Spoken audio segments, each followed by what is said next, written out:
And if people can make that connection, maybe you can see how wrong it is. And that if we keep having to believe this country of billions of euro, how is that going to change? We are going to be paying back approximately 5 to 6 billion a year for the next 20 years, with 13 billion interest. How are we supposed to store that? How are we supposed to pay back the 13 billion interest when we had to borrow that 5 billion in the first place? How is it ever supposed to change? It's one big vicious circle of lies, corruption, and a hope that the system might correct itself, but they know it won't. We've got a bunch of clowns running around in the dark. When the finance bill was being discussed on the evening of Valentine's Day, Michael Noonan was up at the Dáil and there was only 3 other TDs. So I'm not a fan of Michael Noonan, to be honest. But even he said he was glad to see that the rest of the TDs and government had pledged out the country and that the recession was over. Like, no one at the Dáil was interested in discussing the finance bill. This is the situation we are facing. We've got a bunch of clowns running around who don't know how to run an education system, a health system, who know nothing about the environment. Our environmental and renewable ministers, they only care about profit. They only care about selling off any part of this country because they have to now, because we're part of the EU. When we signed the Lisbon Treaty, we sold ourselves down the funny. So they're saying now that their hands are tied, that they don't want to do what they're doing, but what can they? Because the IMF and the ECB and the EU are bullying them into it. And what do? Are we going to rise up? Are we going to start saying no?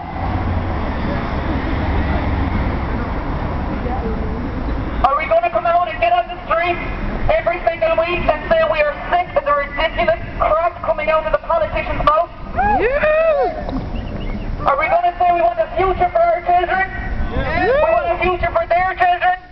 That it's not fair that our children and their children are going to be paying back other people's debts? Is that fair? Do we want jobs? Yes. Do we want a good life? Yes. Do we want to be able to go on holiday once or twice a year if we need to? Oh yeah. Do we want to be able to afford to meet our friends? Yes. Do we want to be able to afford a new pair of shoes? Do we want to know that if we get sick that we can take care of? Do we want to know where our taxpayers' money is going? Do we want to know where it has been going for the last 20 or 30 years? Do we want to know why the politicians are on absolutely ridiculous wages, getting pay rises every year for what? In Limerick City, the regeneration project has already cost 117 million, with another 55 million being pumped in this year. Jen O'Sullivan was on the radio talking about it. When people ring in and ask her when she could give a date that one person was going to be relocated, did we get an answer? No. Has one house been finished yet? No. Has one person been rehoused? No. So they're uprooting communities for what? Millions being invested for what? We are too pacified as a nation now. We need to start saying no. We need to start finding out what's going on and taking a stand against it instead of complaining. Complaining will get you nowhere.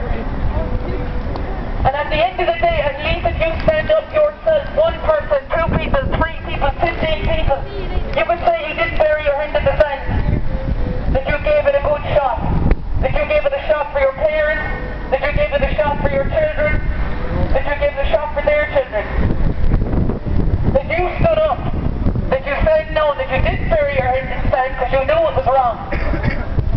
And this whole country needs to start doing that. All over the country, not just in Dublin. There's enough people in Dublin, and God knows not enough of them here either. People say we voted them into power.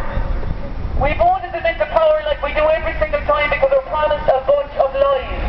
We are told A, B and C is going to happen and every single one of them get reneged on every time. We were told not one hospital was going to close. In 1994, Enda Kenny publicly said it would be unjust and morally wrong to tax a person's home. And look what's happening. Liars. All we get is lies when eventually they come. We've got the elections, they go around the streets, they visit Limerick, Cork, Dublin, then come out, they'll shake hands And we say it's grand. Oh my God, he's got his nose. Now, do we see those politicians in the space of 4 years ever again off the street shaking anyone's hand? No, we don't. Oh. Sarkozy might have the pleasure, but that's about it. And again, this is wrong. We need to stand up, we need to unite, we need to stop laughing at people who aren't standing up. It's very easy to criticise people for trying to make change. It's very easy to say you couldn't do this, or you couldn't do that, or why didn't you do that, or why didn't you camp over there, or why didn't you do this. At the end of the day, boys, we're doing something.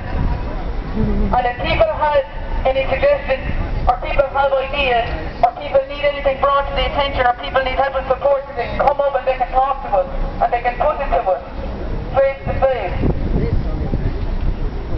Because online it's grand and easy to press like, it's grand and easy to criticise in the comfort of your own armchair. It doesn't require a lot of balls though. And that's what we need in this country. We need people to find their spirit again, find your soul. Use that fear and use that anger and use that disappointment in the government to turn it around. Get out the streets every Saturday and join us around 1:30. Join us for our march. Bring your sign saying whatever you want. Bring a sign saying your entire story on it if you want. Get up here and tell us your story. Tell the people your story. Because we're listening. We want to know. We're feeling what's going on in this country. We're knowing that a change has happened now. It is going to go to rack and ruin in the next 10 years. And we won't have an option anymore. There will be no money. There'll be no money in Europe. There'll be no money in Ireland. And we can either face that future and get ready for it in whatever way that is, or whatever shape and form that takes. We can turn a blind eye now. Kind of carry on very to hit the sand, live reasonably okay for the next 2 or 3 years, and then the shit's going to hit the fan. Big shot in the next 10 years. And it's not going to change, because it's happening the world over, domino effect. Like we said, in the next 30 years, 70% of the world's countries are going to be absolutely bankrupt. And what do you do then? Money will become worth nothing. At the moment, only 1 out of every $10 in existence is even real money. Back in 1913, the Federal Reserve were given permission to print money. That 100-year lease is coming up in December of this year. So we have the option as a people to decide what's going to happen then. Do we want to be ruled by the Federal Reserve for another 100 years, or do we want a new system? A system that's real.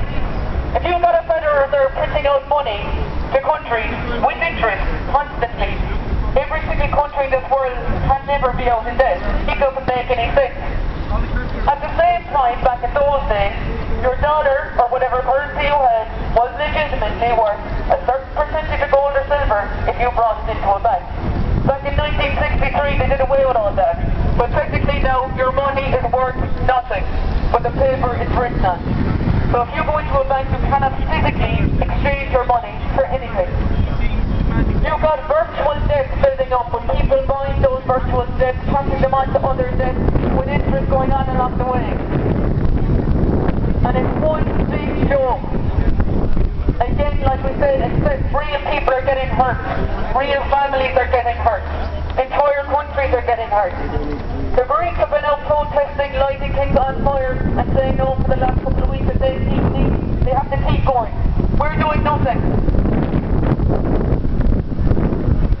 And they're saying no, at the end of the day, if you cut the country off, if it gets to the stage where you've got enough people who care, and you've got people saying we're not going to pay the household charge, we're not going to pay water taxes, we're not going to pay any tax, frankly. Cut them off where it hurts. If you've got a city in a country united enough to say, you know what, half this country can't afford to pay its mortgage, cut them off for a month. Don't pay your mortgage.